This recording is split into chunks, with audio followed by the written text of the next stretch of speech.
In response to my video on future tramways in Sydney, a lot of people asserted that so-called trackless trams could be built over the corridors for a fraction of the cost. Indeed, a lot of politicians have raised the same arguments. However, they are not valid, and pursuing this technology to the extent some people are proposing would cause a raft of problems.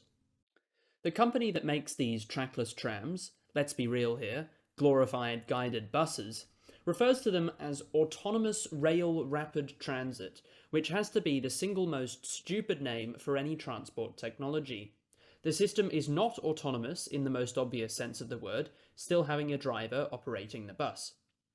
It obviously doesn't involve rails, that's the major selling point, and it's not necessarily rapid transit, that depends on the implementation.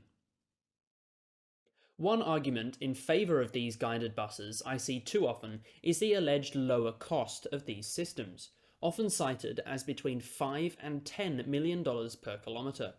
At face value, this appears to be a much better solution than expensive tram systems, which often cost upwards of $80 million per kilometre. Sydney's CBD and South East Light Rail cost over $200 million per kilometre. Upon further inspection, however, these figures seem laughable. The only current installations are in China, whose infrastructure costs are generally far, far lower than in the West, due to a number of structural factors which other people have discussed at length. In an Australian context, the only full investigation into the feasibility of these guided buses concluded that all preparatory works and the purchase of the buses themselves would cost at least $20 million per kilometre.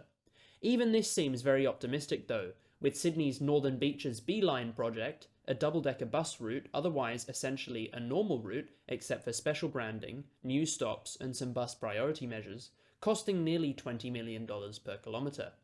Brisbane's fake metro is the only comparable project in Australia and will end up costing around $70 million per kilometre, and that system isn't even guided at all, it's just a regular bi-articulated bus with some fancy branding. After considering how expensive any infrastructure project is in Australia, it is hard to see how a guided bus system could cost less than $50 million per kilometre, at which point trams provide far more benefits for their additional cost. In Sydney's case, no other on-street transport would come close to meeting the efficiency and capacity of the CBD and South East lines. The ease at which these systems can be installed is another argument frequently raised. However, the overnight installations some media outlets report is very far from the truth. Infrastructure projects in Australia take time, even if it is just a fancy bus. Again, how long has the Brisbane Metro taken? There are additional factors at play too over a conventional bus route. Due to the optical guidance system following a fixed path on the road, ruts are very quickly carved, an issue which has been solved by installing two strengthened concrete strips into the road surface, completely unlike any other technology. This process can be highly expensive and disruptive, causing perhaps a similar level of disruption as adding rails. The guided buses have very restrictive capacity problems. The manufacturer claims a 30-metre long bus can accommodate 300 people. However, this was found to be calculated using an average standing density of 8 people per square metre, whereas most operators globally have found an average maximum density closer to 4 people per square metre. This means that the realistic capacity of a 30-metre guided bus is around 170 people, not much more than a regular bi-articulated bus and far less than the 270-person capacity of an Urbos tram on Sydney's L1 line. The other capacity issue is a lack of lengthening capability. The new 45-metre trams in Parramatta can fit 400 people, compared with less than 300 on a slightly longer guided bus. Trams, in theory, can get far longer than this, making them infinitely scalable, like how Sydney operates 60-metre trams as married pairs on the L2 and L3. Guided buses are not sold in longer variants and cannot be coupled, thus any potential system will have a relatively low hard cap on maximum capacity, due to real-world factors such as intersection throughput and dwell time limiting frequency. Put it this way, George Street would be bumper to bumper if it used guided buses, with much longer journey times and severe bunching. Comfort is another concern. Guided buses run on rubber tyres over a regular road surface, far less smooth than a steel-wheeled tram on steel tracks. This makes for a noisier ride with more vibrations, like on a regular bus.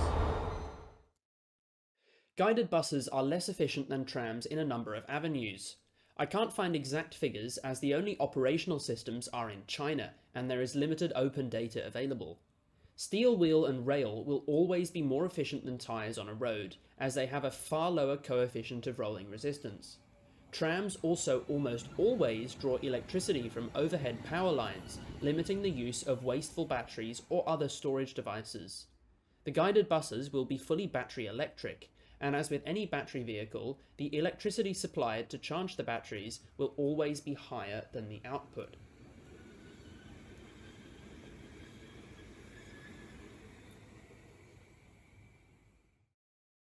In the transport world, something is deemed a gadget-bahn if it is a unique and supposedly innovative system that would be at most equally beneficial to a mainstream mode of transport. These technologies are almost always proprietary, made by only one company, making them inherently more expensive and less competitive. I should note that we have to be careful not to deem all innovations as gadget-bahns, as some proprietary technology can be incredibly useful to transport networks. Guided buses, however, are most definitely gadget-bahns. As discussed earlier, they are not much cheaper than trams and have much lower capacity and efficiency. They are also only sold by one manufacturer, CRRC, who don't have a fantastic reputation in Australia or abroad. CRRC is also a state entity of the Chinese government, and whilst I am not suggesting there is anything wrong with that per se, it would be political suicide in Australia to force a transport network to be dependent on technology produced only by the Chinese government. The implications of guided buses being gadget-bahns are not just limited to transport theory.